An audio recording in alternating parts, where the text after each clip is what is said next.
রমজান মাস আমাদের জন্য আশীর্বাদ। রমজান মাস মহান রব্বুল আলামিন মানব জাতির জন্য কল্যাণের মাস। সিয়াম সাধনার মাধ্যমে আমরা ইহকাল পরকালের আল্লাহ পাকের নৈকট্য লাভ করতে পারি। এইটা যে শুধুমাত্র যে পরকালের ব্যাপারটা তা না, এটা আমাদের শারীরিক সুস্থতার জন্য বিশাল ইম্পর্টেন্ট। নোবেল প্রাইজ পেয়েছিল জাপানের এক বিজ্ঞানী, যেখানে উনি প্রমাণ করেছে যে ফাস্টিংয়ের মাধ্যমে ক্যান্সার সেল মারা যায়, ফাস্টিংয়ের মাধ্যমে শারীরিকভাবে মানুষ সুস্থ হয়। দেখেন, পবিত্র কুরআনে আল্লাহ পাক শত শত বছর পূর্বেই এটা নির্ধারণ করে দিয়েছেন একটা মাসের জন্য। এই মাসটা আমরা অনেক কাজে লাগাতে পারি, শুধু যে ওজন কমানো বাড়ানো ব্যাপারটা তা না।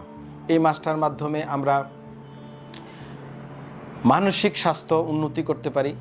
প্রতিটা ডিজিজ, ডায়াবেটিস বলেন, উচ্চ রক্তচাপ বলেন, বাত ব্যথা বলেন, প্যারালাইসিস বলেন, মানে যে কোনো শারীরিক মানসিক সুস্থতার জন্য নিয়ামত স্বরূপ এই রমজান মাস।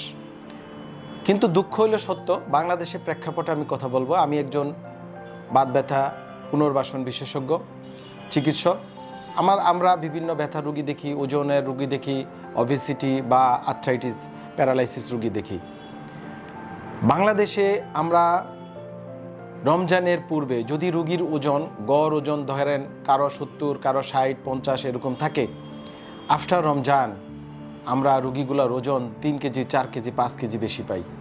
এটা বাংলাদেশের অবস্থা, খুবই দুঃখজনক। এটার মূল কারণটা হচ্ছে আমাদের দেশে ধর্মীয় অতিরিক্ত বাড়াবাড়ি করা হয়। অতিরিক্ত ইবাদত বাদ দিয়ে মানুষ অতিরিক্ত খাবার, বিভিন্ন প্রোগ্রাম, বিভিন্ন দাওয়াত, পার্টি, এগুলাতে ব্যস্ত হয়ে পড়ে।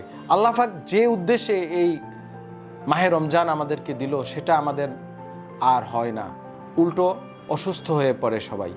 এই রমজান মাসে আমরা আরও বেশি সুস্থ হয়ে যেতে পারি, স্পেশালি যারা অতিরিক্ত ওজনে আক্রান্ত, অবেসিটি।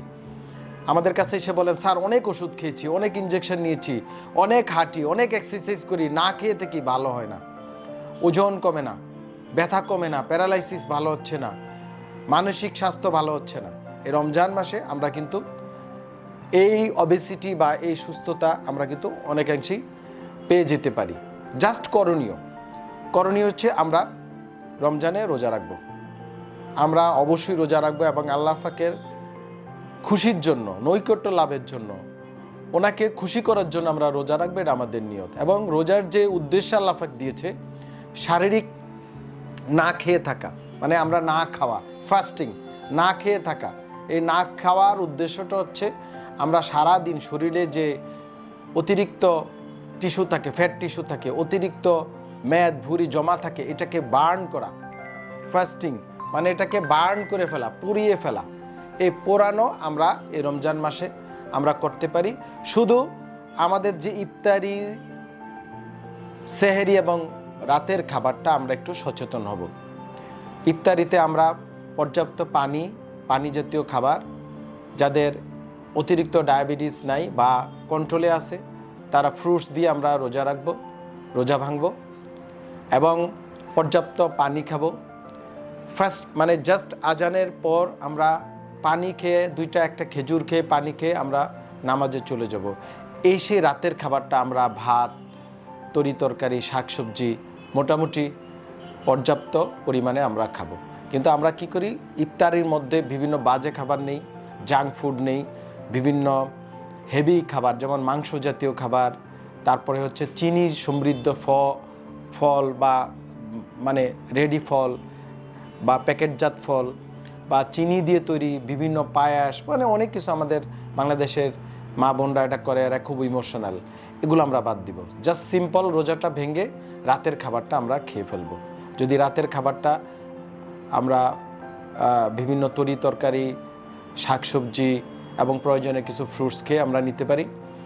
এবং অবশ্যই সেহরি করব। সেহরিটা সেম হবে আমাদের।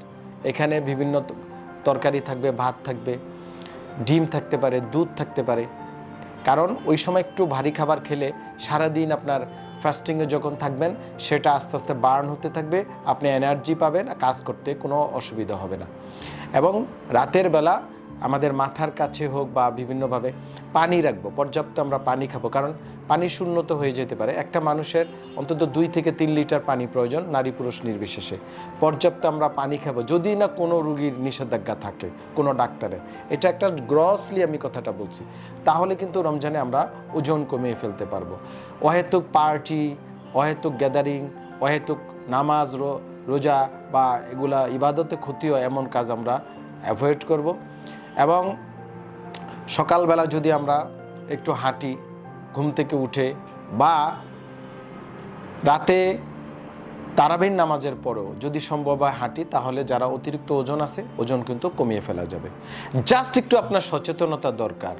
অতিরিক্ত খাবার বাদ দিয়ে এই রমজান মাসে আপনার ধরেন বিড়ি সিগারেট আপনি বন্ধ করতে পারেন সহজেই, পান সুপারি সাদা জর্দা বা যে বিভিন্ন নেশা এই রমজান মাসটা আপনি কাজে লাগাতে পারেন।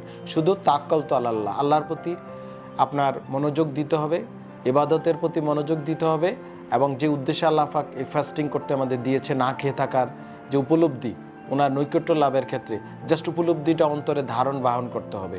খাবারের ক্ষেত্রে একটু সচেতন হতে হবে, তাহলে কিন্তু আপনার ওজন কমে যাবে, ডায়াবেটিস কন্ট্রোলে আসবে, উচ্চ রক্তচাপ, হাই কোলেস্টেরল সহ বিভিন্ন নন কমিউনিকেবল ডিজিজ থেকে আপনি সুস্থ থাকতে পারবেন।